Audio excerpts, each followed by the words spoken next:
오늘의 주요 뉴스입니다. 이공계 인재의 해외 유출이 심각해지면서 정부가 국가과학자 제도를 신설하고 장학금 수혜율을 대폭 높이기로 했습니다. 이에 따라 연간 1억 원의 연구활동 지원금을 제공하는 국가과학자를 매년 20명씩 5년간 100명을 선정하고 오는 30년까지 해외 우수 인재 2,000명을 유치한다는 계획입니다. 국내 첫 민간 우주 발사체 한빛나노의 발사 예정일이 브라질 현지 시간으로 오는 22일 오후 3시로 정해졌습니다. 기상 조건과 발사체, 위성 간의 통합 절차, 발사 안전 통제와 현지 운용 일정을 종합적으로 고려해 결정했습니다. 국내 연구팀이 스마트워치처럼 손목에 착용해 장기간 피부의 건강 상태를 측정하는 피부 분석기를 개발했습니다. 측정할 때는 센서가 피부에 밀착되고 측정이 끝나면 센서를 자동으로 띄우는 방식으로 땀을 증발시켜 안정적인 데이터 수집이 가능합니다. 불규칙하고 나쁜 식습관으로 최근 궤양성 대장염 같은 염증성 장 질환 환자가 늘고 있습니다. 만성 질환으로 이어질 수 있는 만큼 조기 진단과 꾸준한 관리가 중요하다고 전문가들은 조언합니다.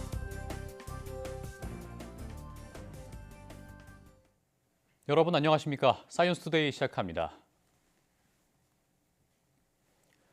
최근 국내 우수 이공계 인재의 해외 유출이 심화하면서 정부가 국가과학자 제도를 신설하고 이공계 대학원생의 장학금 수혜율을 대폭 늘리는 등 인재 확보에 적극적으로 대응하기로 했습니다.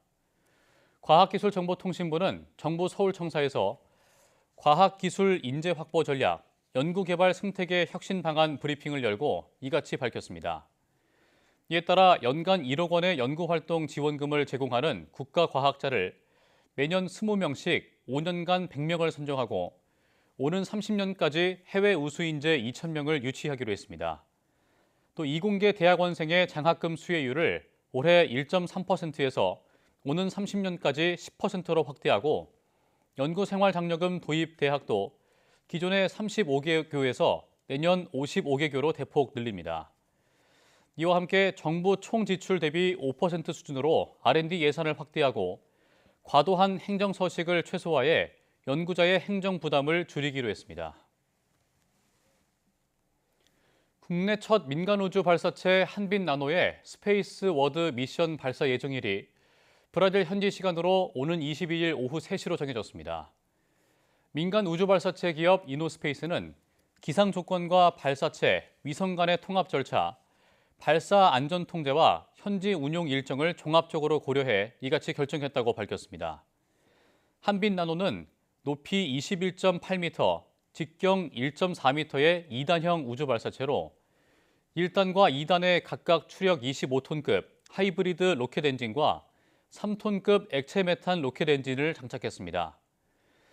이번 스페이스 워드 미션은 위성을 고도 300km, 경사각 40도의 지구 저궤도에 투입하는 임무입니다.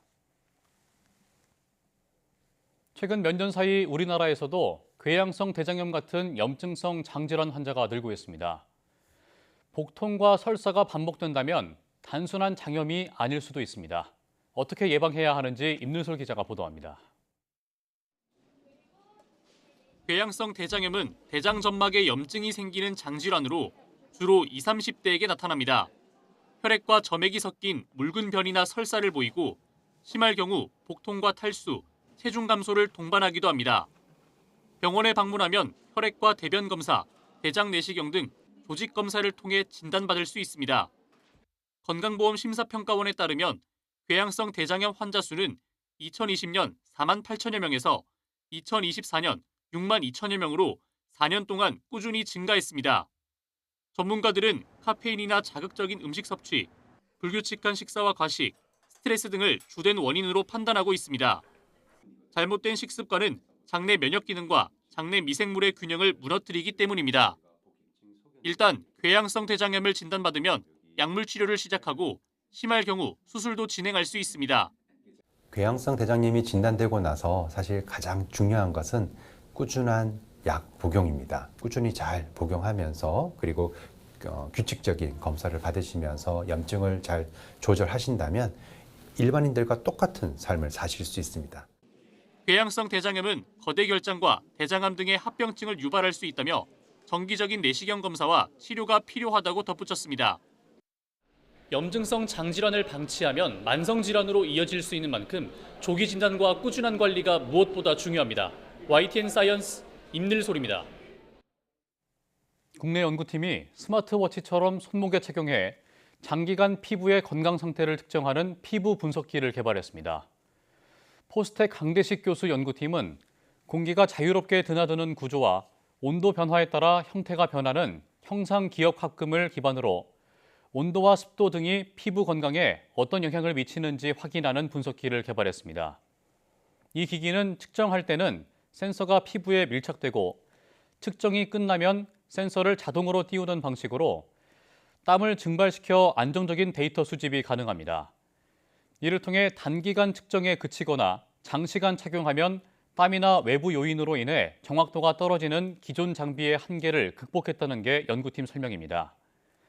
연구팀은 이 기기를 통해 미세먼지 농도와 피부 장벽 손상이나 수분 손실과의 연관성을 확인했다면서 맞춤형 헬스케어 플랫폼으로 연구를 확대하고 있습니다.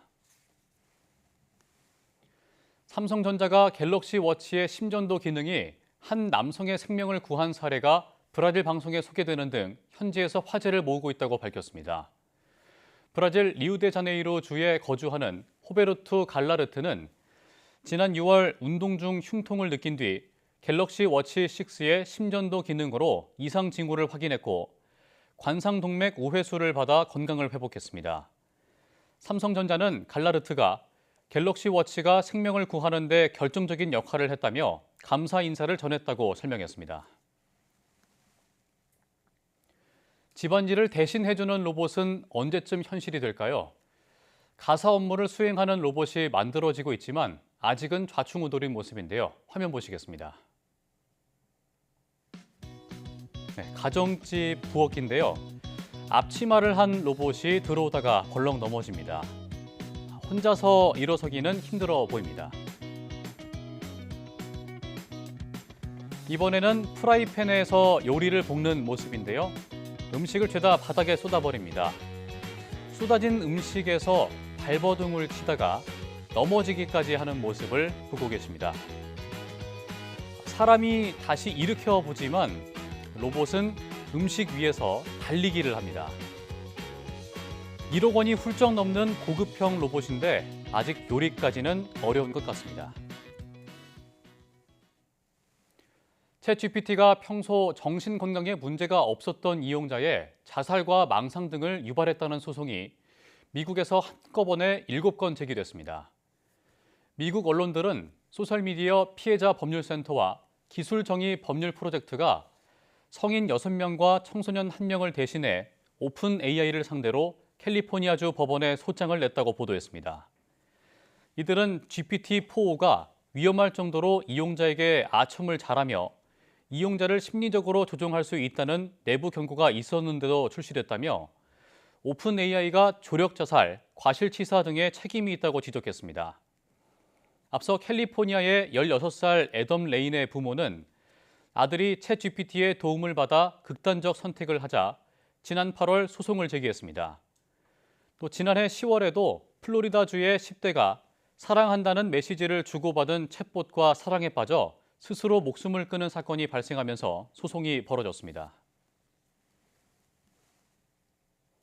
국내 스타트업이 개발한 자율주행 충전 로봇 같은 독창적이고 혁신적인 기술은 세계 시장에서 충분히 통한다는 평가를 받고 있습니다. 이런 유망 스타트업의 시장 진출에 경기도가 추진 중인 글로벌 스타트업 육성 사업이 든든한 디딤돌 역할을 하고 있습니다. 최명신 기자가 보도합니다. 경기도의 한 스타트업이 출시한 자율주행 충전 로봇입니다.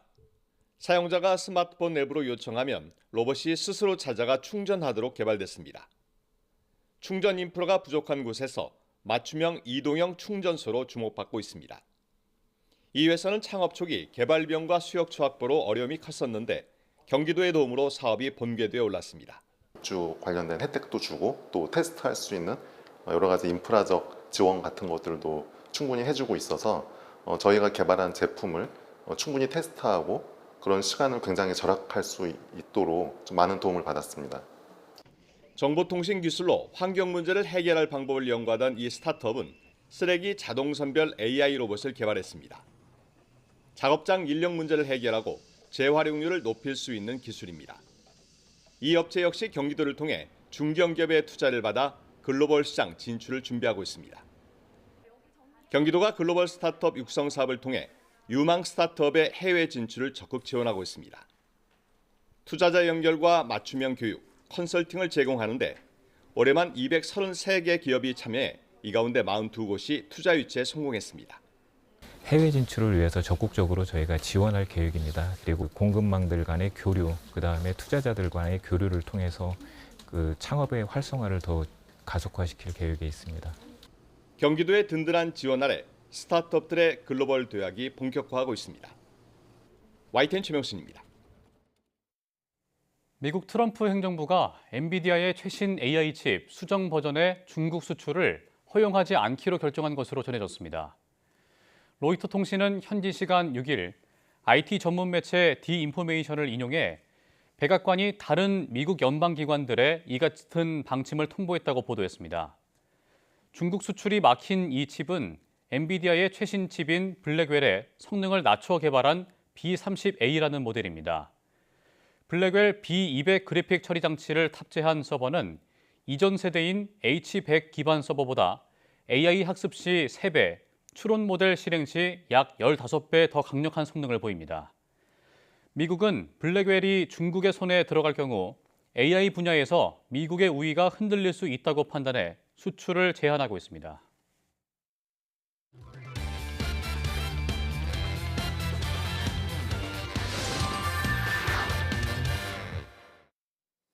한 주간 주목할 만한 사이언스 이슈를 다 모아온 권석화입니다. 친환경 트렌드에 따라 요즘 주변에서 전기차 자주 볼 수 있는데요. 전기차의 핵심 부품은 역시 배터리입니다. 최근 리튬 이온 전지에서 화재가 자주 발생하면서 리튬 금속 전지가 주목받고 있는데요. 리튬 이온 전지가 흑연을 쓰는 반면 리튬 금속 전지는 리튬 자체를 음극으로 사용해 에너지 밀도를 최대 10배까지 높인 겁니다. 하지만 충전이 반복되면 리튬이 바늘처럼 자라 내부를 찌르는 덴드라이트 현상이 문제였는데요. 이에 국내 연구진이 리튬 금속 전지의 안전성을 높인 새로운 전극 구조, 리튬 호스트를 개발했습니다. 이 기술은 리튬이 안전한 경로를 따라 쌓이도록 유도하는 3차원 전극 구조인데요. 연구팀은 고분자의 탄소 나노튜브와 은 나노 입자를 섞어 전기가 잘 통하도록 만들고 불이 기판 위에는 은을 입혀 리튬이 바닥부터 자라도록 했습니다. 이렇게 리튬이 아래에서 위로 차곡차곡 쌓이는 상향식 증착이 가능하게 만든 겁니다. 그 결과 덴드라이트는 억제하고 빠른 충전과 무게 기준 398Wh/kg의 높은 에너지 밀도까지 확보했다고 하는데요. 연구진 설명 들어보시죠. 산화성 물질을 칩 전체 표면에 도입하였기 때문에 덴드라이트 성장을 막을 수 있어서 안정성도 동시에 높일 수 있었습니다. 리튬 금속 전지 대부분이 50 마이크로미터 이상의 두께를 갖는 리튬 금속을 사용하지만 본 연구에서는 25 마이크로 정도 되는 두께를 갖는 리튬을 사용할 수 있어서 가격 절감의 측면도 있었습니다.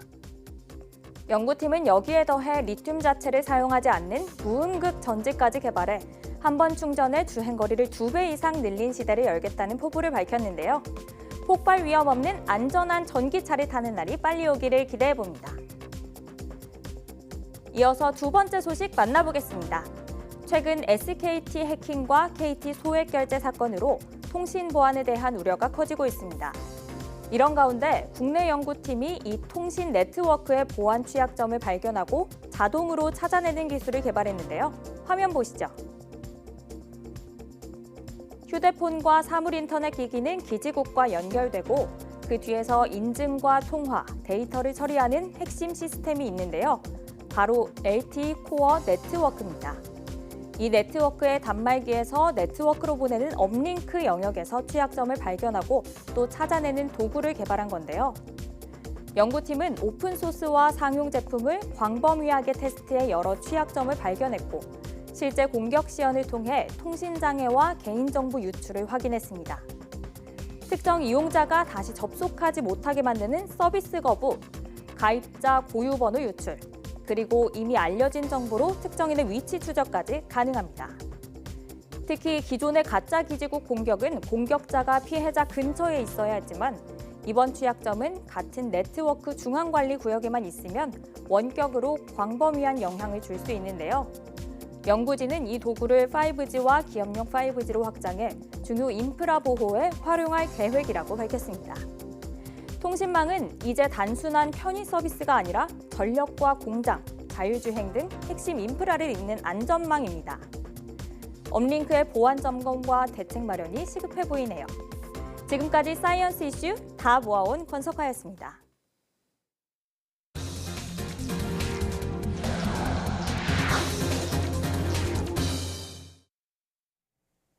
전북 정읍시는 가을 단풍 명소로 꼽히는 내장산 단풍을 예상보다 늦은 다음 주 10일에서 16일 사이에 절정을 이룰 것으로 예상한다고 밝혔습니다. 내장산 단풍은 애초 이달 초 절정이 예상됐지만 늦더위 등 이상기후로 절정 시기가 늦춰졌습니다. 현재 내장산 단풍은 절반가량 물든 것으로 파악됐습니다. 세계 기상기구 WMO가 올해도 지구에 역대급 더위가 이어지고 있다고 밝혔습니다.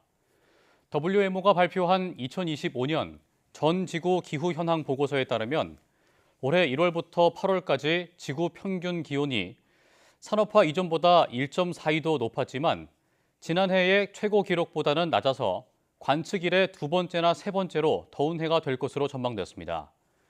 온실가스 농도는 올해도 꾸준히 증가하고 있고 바다에 쌓인 열의 양도 지난해보다 더 많을 것으로 분석됐습니다.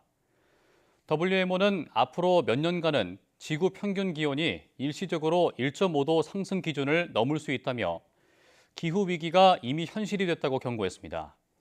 다만 세기 말까지 다시 1.5도 수준으로 낮추는 것은 과학적으로 충분히 가능하다고 덧붙였습니다.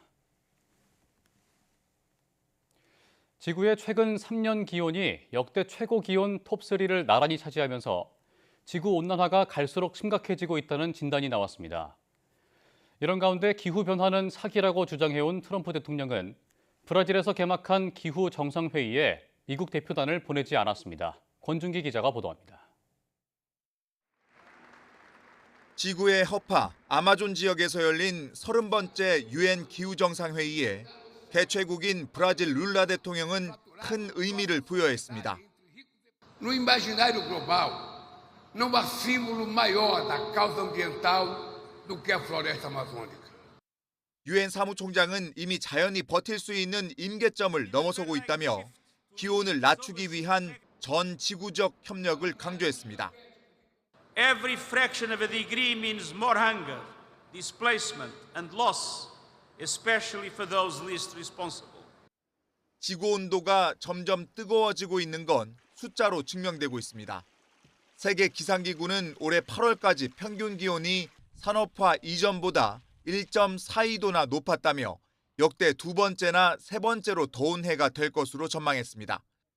역대 최고 기온이었던 지난해와 재작년까지 최근 3년이 역대 기록을 줄줄이 경신한 겁니다. 전문가들은 이미 통제되지 않는 온실가스 배출량을 볼 때 기온을 다시 낮추는 건 불가능에 가깝다고 경고했습니다. The record greenhouse gas levels mean it'll be almost impossible to limit global warming to 1.5 degrees C in the coming years without temporarily overshooting.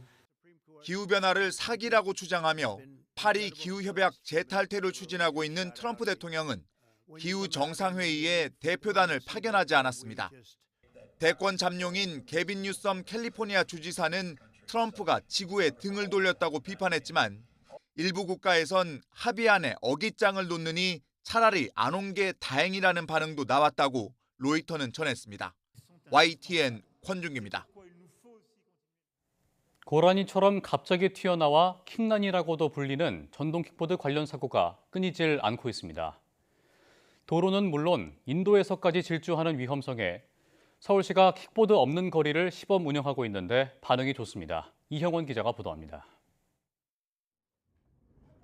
엄청난 속도로 내달리다 보행자를 아슬아슬 비껴가고 위험천만하게 점프까지 합니다.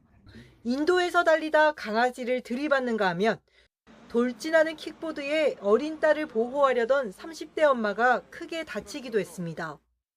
아버지의 좀 절규 같은 소리가 들려서 밖에 나가 보니까 킥보드를 탄 여중생 2명이 서 있었고 어머니는 바닥에 쓰러져 있는 상태였는데 이 같은 위험성에 서울시는 지난 5월부터 일부 지역에서 킥보드 없는 거리를 시범 운영하고 있습니다. 제가 나와 있는 곳은 홍대 레드로드입니다. 이곳과 반포 학원가에서는 정오부터 밤 11시까지 전동 킥보드가 다닐 수 없습니다. 시민 만족도는 컸습니다.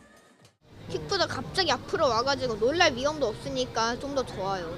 이런 킥보드가 없는 거리가 더 많아졌으면 사람들이 더 행복해질 수 있다고 생각이 들어요. 다니기는 확실히 편한 것 같아요. 그러니까 킥보드가 들어올 것 같다는 생각이 안 들어서 좀 마음이 놓이는 것 같아요. 점진적으로, 점차적으로 좀 늘려갔으면 좋겠어요. 인식조사에서도 충돌 위험이 줄었다는 응답이 77%에 달했고 이런 거리를 늘리는데 98% 넘게 찬성했습니다. 이에 서울시는 앞으로 경찰과 단속은 물론 통행 금지 구간을 늘릴지 검토할 방침입니다. YTN 이영훈입니다.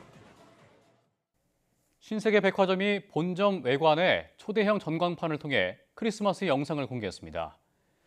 신세계는 시간을 잇는 마법의 세계를 주제로 한 3분 분량의 크리스마스 영상을 매일 오후 5시부터 자정까지 상영한다고 밝혔습니다. 영상은 체코 필하모닉 오케스트라 단원 60여 명이 연주한 캐럴과 베토벤 교향곡 5번을 재해석한 음악을 배경으로 제작됐습니다.